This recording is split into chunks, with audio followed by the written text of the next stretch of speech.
In 1949, Edith Piaf was writing a song. The song was about love at its most complete, the specific quality of loving someone so entirely that the ordinary framework of risk and loss and calculation collapses, because the presence of the person has made every other consideration secondary. She was writing about a world in which the sky could fall and the earth could burn, and none of it would matter as long as the person she was writing for existed in it with her. She was writing these words in a world where Marcel Cerdan was alive. This is not a small distinction. It is the distinction on which the entire story of the song depends. The distinction between writing something as a declaration and writing something as a necessity. In 1949, before October of that year, the song was a declaration. It was what she felt when she felt it most completely.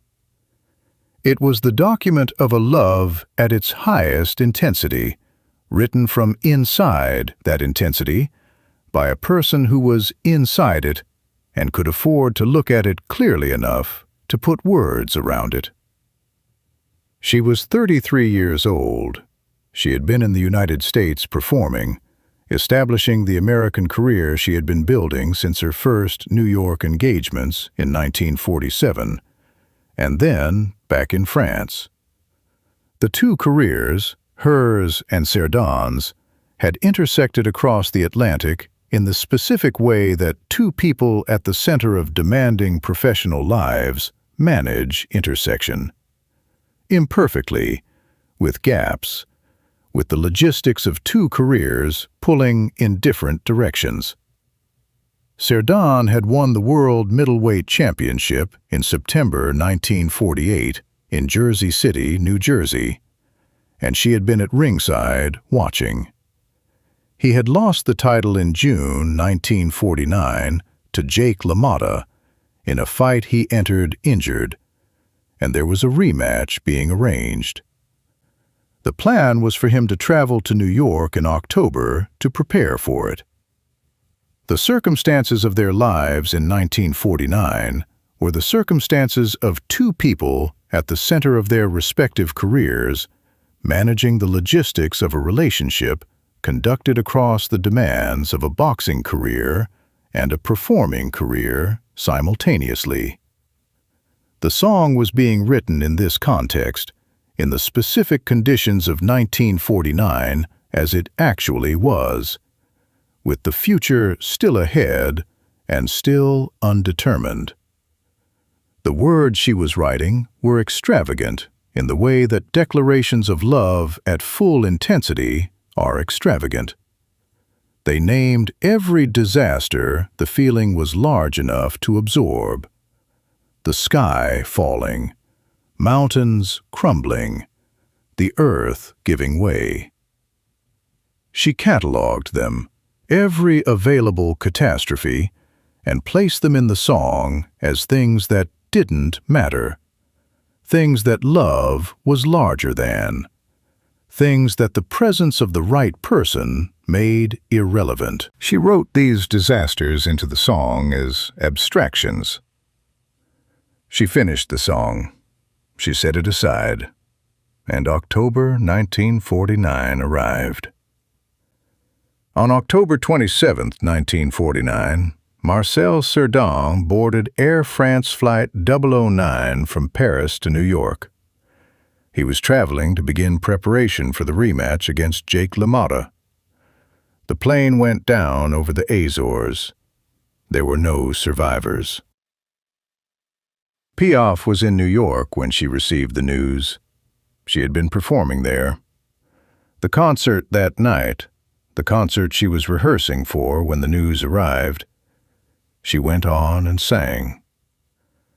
The people who were with her when she received the news and watched her decide to perform have described the decision in the careful language of people who are describing something they did not fully understand at the time and still do not fully understand now. She went on. She sang. The audience did not know what she had just been told. And then, in the weeks and months that followed, she sang Hymne à l'amour. This is the second rehook, because the question it opens is what it meant to sing those words after October 27, 1949. What it meant to stand at a microphone and deliver a song about love being larger than every disaster, about the sky falling and the earth burning, and none of it mattering, to an audience that knew because the news had been public, because the crash had been reported, what had happened to the person the song had been written for. This is the second payoff, and it is one of the most specific things about the song. The song didn't change. She had written it as a declaration.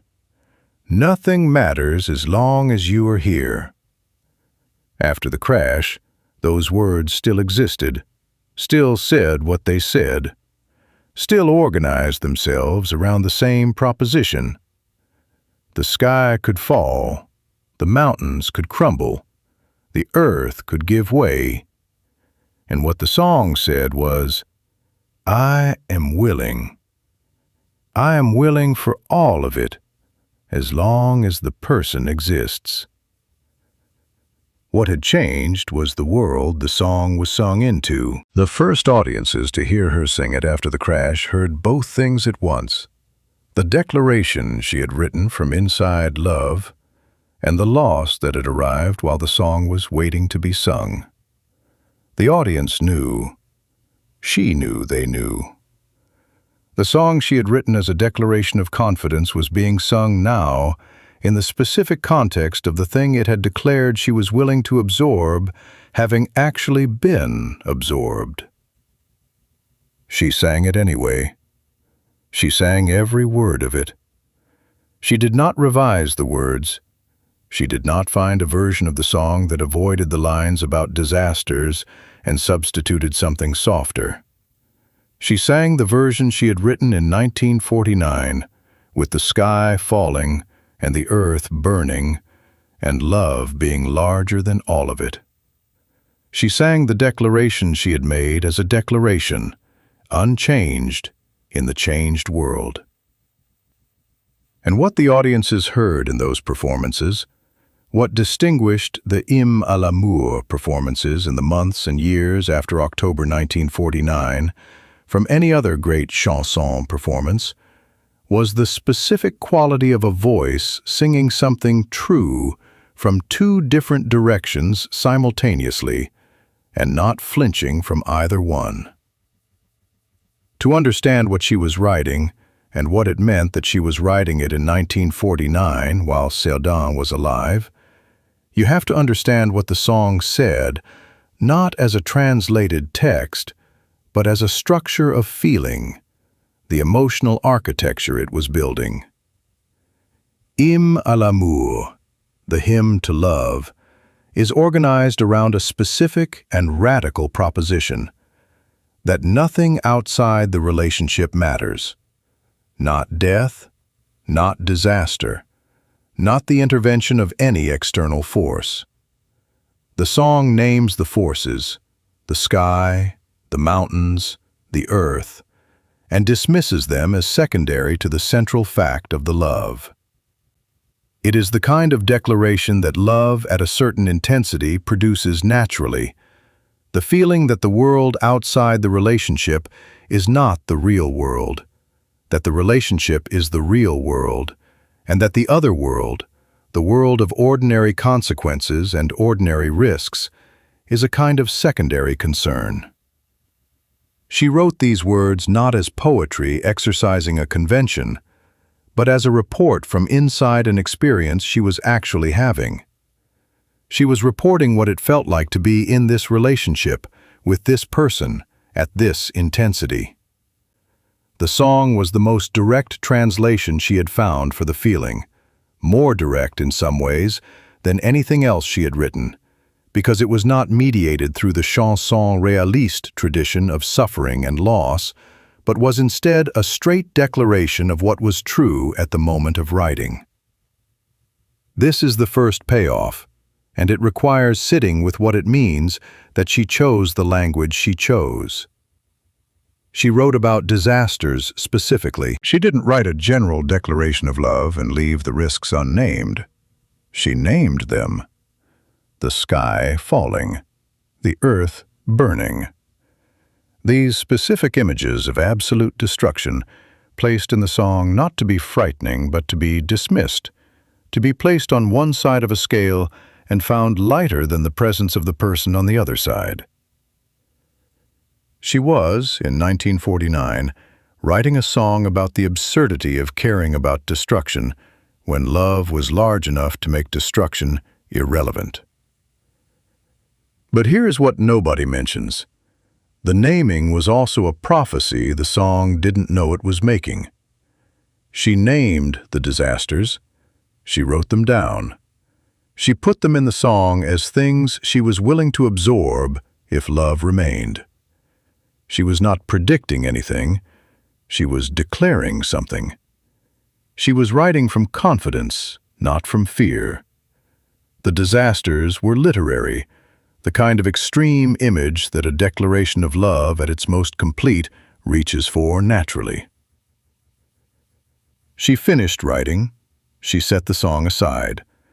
She was in Paris. Cerdan was in Paris. The rematch was scheduled. October was coming.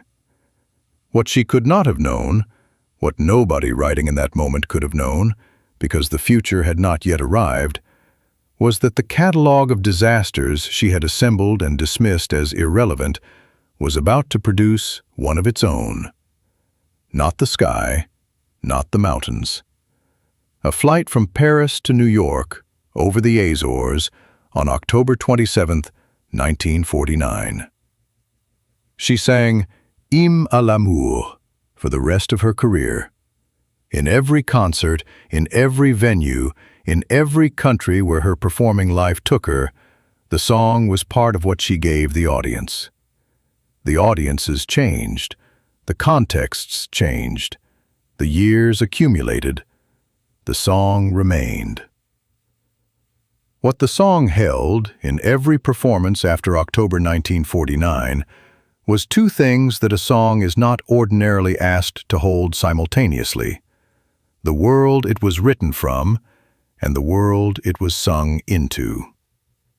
She had written it from inside love in 1949 as a declaration of what love at full intensity felt like. She sang it afterward in the world the crash had made, where the declaration was not hypothetical and the disaster she had named as the thing she was willing to absorb had actually arrived and had been absorbed, not because she had chosen to absorb it, because no one chooses that, but because there was nothing else to do. The specific quality of her performances of Hymne à l'amour in the years after 1949 has been described by people who saw them as something different from what the recordings fully convey. A quality of presence in the song that went beyond the performance of it, that was the result of someone singing something they had written in one world and were now singing in another, and who could not pretend and did not try to pretend that the two worlds were the same. This is the main payoff, and it completes what the song's origin means. She wrote Hymne à l'amour as a declaration of love. She wrote it while the person it was for was alive. She named every disaster she was willing to accept, the sky, the mountains, the earth, and placed them in the song as things that didn't matter. She finished the song. The world moved forward. October 1949 arrived, and the song she had written as a declaration found itself in exactly the territory it had described, the territory after the disaster, the world where the sky had come down in the form of a flight over the Azores, and where she was now singing the song she had written before she knew she would need it. She didn't know, when she wrote it, what the song would have to carry. She wrote it from confidence, from love, from the specific intensity of feeling that makes the words about sky and mountains and earth feel available rather than extreme. She finished it. She set it aside. And then life gave it a context she had not written it for. The song was ready. It held everything. It had been written to hold only the first thing, but by the completeness of what it said about love, by the willingness it named, the disasters it catalogued and dismissed, it was large enough to hold what followed. She wrote every word of it while Marcel Cerdan was alive. She didn't know she'd need it yet. She needed it. She sang it, and the song held. The recording exists. The song she finished writing in 1949, before October, before the Azores, before the world changed. It is on record. When you listen to her sing it, you are hearing both things: the declaration she wrote in love, and the weight she carried it with afterward. The song is large enough to hold both. She made it that way without knowing she would need it to be.